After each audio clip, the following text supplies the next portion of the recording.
Magandang araw mga kasari-sari. Kamusta na po kayo? Kamusta po ang inyong buhay, ang inyong mga negosyo? Ikaw ba ay isa sa mga kagaya ko na gusto ring makapag-ipon? Gustong magkaroon ng savings sa bangko? Pero hindi magawa. Bakit nga ba? Baka isa ito sa mga ginagawa mo na hindi mo napapansin, kasari. Imbis na may ipon ka, napupunta sa wala kasi hindi mo napapansin na ginagawa mo ang mga bagay na ito. So ano ba yun? Himay-himayin natin, isa-isahin natin mga kasari, ha? Mahilig ka bang mag-scroll up, scroll down sa Lazada at Shopee? Pag maganda ang mood mo, napapa-order ka, kasari.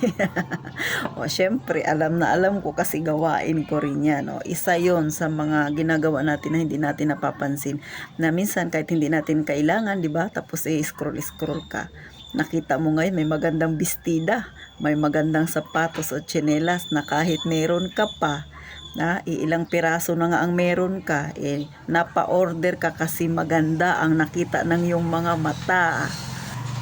So ano pa ba maliban sa Shopee at Lazada? Syempre sa merienda. Diba? Tayo talagang mga Pilipino ay mahilig kumain, ha? Ako nga mahilig din ako kumain. Kita nyo naman yung katawan ko, may kalusugan ako. Yun bang tipong kakakain mo pa lang ng alas 12 ng tanghalian mo? Hindi pa nga bumababa yung kinain mo, nag-iisip ka na naman ng meriendahin mo ngayong alas 3. Diba? Sa totoo lang mga kasari, ito yata yung topic na lagi ako napapatawa. Good vibes tayo ngayon dito sa topic na to. Pero totoo yan mga kasari, diba? Kakakain mo lang ng tanghalian. Tapos, nag-iisip ka na naman na ano kayang masarap na merienda ngayong alas 3. O, diba? Magkakape, kung ano-ano pa. Minsan, pag nagkamali pa, nagpapa-deliver, nag-o-order. O, diba? Ay, nako, kasari. Isa yan sa nakakapagpaubos ng ating pera na hindi natin namamalayan. Pero masarap naman talagang kumain. Pero, syempre, dapat doon lang tayo sa tamang kain lang. Huwag tayong susobra kasi pangit din yun na kain tayo ng kain. Kumbaga wala na tayong disiplina sa ating sarili. Pero syempre, hindi pwedeng hindi ako kasali dyan. Kasali rin ako kasi nga may time din talaga ako na yung nagkikrave ako. Parang masarap kumain ng ganito, ng ganyan, o di ba mga kasari? Pero totoo yan, ha. Isa yan sa mga nagiging dahilan bakit nauubos ang ating pera nang hindi natin namamalayan dahil sa mga merienda na yan, ha. Mga side dish na yan na minsan hindi naman nakailangan kasi marami na tayong pagkain. Next na nakakabawas o nakakaubos ng ating ipon na pera o kaya bakit hindi tayo nakakapag-ipon kapag may mga kaibigan tayong naglalako ng mga kung ano-anong paninda, mapagkain man yan, mapadamit man yan o kung ano-ano, di ba? Hindi ka makahindi sa yung kaibigan kasi nga pinipilit niya, sige na beshi, utangin mo na lang. Nangiti ka kasi alam mo totoo, di ba? Ay hindi maiiwasan, may mga ganyan tayong kaibigan na negosyante rin. Tapos pupunta sa inyong tahanan, tapos aalukin ka ng kanilang mga paninda. O di ba? Dahil nga lang sa nahiya ka, kaya kinuha mo yung bagay na yun na kahit hindi mo naman kailangan. O di ba? Aminin natin sa hindi nangyayari yan, kasari. Sunod na ginagawa natin na hindi natin namamalayan na nauubos ang pera natin kapag nayaya ka ng kaibigan mo, ha? Mag-shopping, manood ng sine, o di ba may kaibigan ka, beshi, manood tayo ng sine o kaya shopping naman tayo, beshi. Tapos sasabihin mo, wala akong pera, ha? Sasagutin niya ka naman na, okay lang yan, mag-window shopping na lang tayo. O di ba may mga ganong senaryo. Pero syempre, pagdating ng mall, hindi naman pwedeng hindi ka gagastos, hindi ka kakakain, o di ba? Hindi ka magmemeryenda doon, talagang mapapagastos ka. Kaya kung ikaw ay may kaibigan na mahilig magyaya, mahilig dala-dala sa iyo sa kung saan-saan, nako, iwas-iwasan mo yan ha. Hindi ka makakapag-ipon dyan, hindi ka makakatipid kasi ang alam niya yan ha, panay gala, panay window shopping, pero syempre talaga namang may mabibili ka dahil nagustuhan mo, nagandahan ka, lalo na kapag nag-ikot-ikot ka sa mall, marami kang makikita, o di ba? O.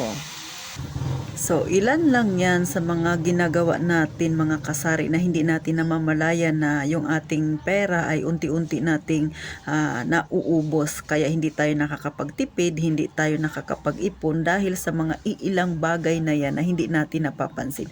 Aminin natin at sa hindi nangyayari yan.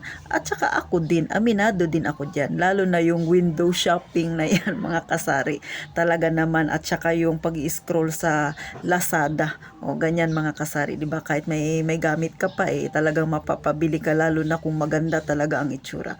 So, nasa sa inyo yan kung paano ninyo iiwasan. Ang akin lang naman ipinapakita ko lang sa inyo. Yan yung mga bagay na kung bakit nasisira ang ating budget, hindi tayo nakakapag-ipon dahil sa mga ganyang gawain natin ha mga kasari.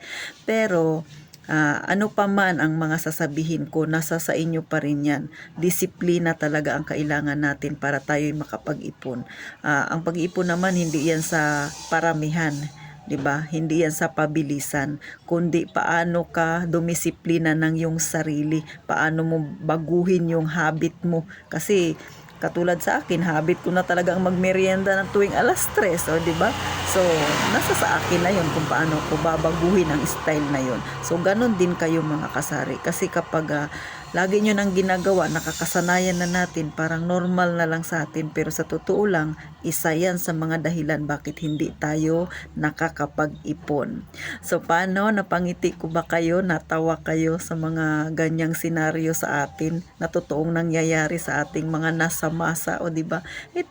Ganyan talaga yung ating buhay ha. Tayong mga mahihirap ay ganyan talaga yung mindset ha. Hindi ko sasabihin na dapat ganito ganyan, hindi, ipinapakita ko lang sa inyo yung mga totoong nangyayari sa ating mga mahihirap na yan talaga yung madalas na nagiging mindset natin, 'di ba? Lalo na minsan kung ikaw ay malungkot, 'di ba? Scroll ka doon sa Lazada. O kaya broken hearted ka, o kaya may iniinda kang problema, nag-window shopping ka, o dahil nga sa emosyon mo, napabili ka wala sa oras. So ang nangyari, ang ipon mo, naubos mo. So paano mga kasari? Sana may natutunan ka. Naisip mo yung mga simple nating mga ginagawa na nakapagdudulot sa ating bakit nauubos ang ating pera, nasisira ang ating budget. At syempre, bahala ka nang gumawa ng paraan kung paano mo babaguhin ang iyong mga nakagawian. O, thank you muli sa mga nanood. At saka syempre, sa mga hindi pa po nakasubscribe, pasupport na lang po ng aking maliit na YouTube channel, mga kasari ko dyan, mga kamasa ko dyan. Syempre, tayong mga nasa baba, mga mahihirap din ang magtutulungan, tayo din ang magpapayuhan, 'di ba? Yan yung mga simpleng problema na maaari namang gawa ng paraan para kahit papaano malutas natin o kaya makapag-ipon tayo ng paunti-unti. Thank you mga kasari, at saka huwag niyong kalimutan po, pa-like na lang po muli at pa-subscribe ng aking maliit na YouTube channel. At ito ang inyong pambansang tindera, si Ate Tintin. Maaari po kayong mag-comment dyan kung anong topic ang gusto ninyong pag-usapan natin. Baka makatulong ako kung kayo ay may mga daladalang mga medyo mabibigat na problema ha. Pag-usapan natin yan. Thank you pong muli, mag-iingat kayong palagi mga kasari.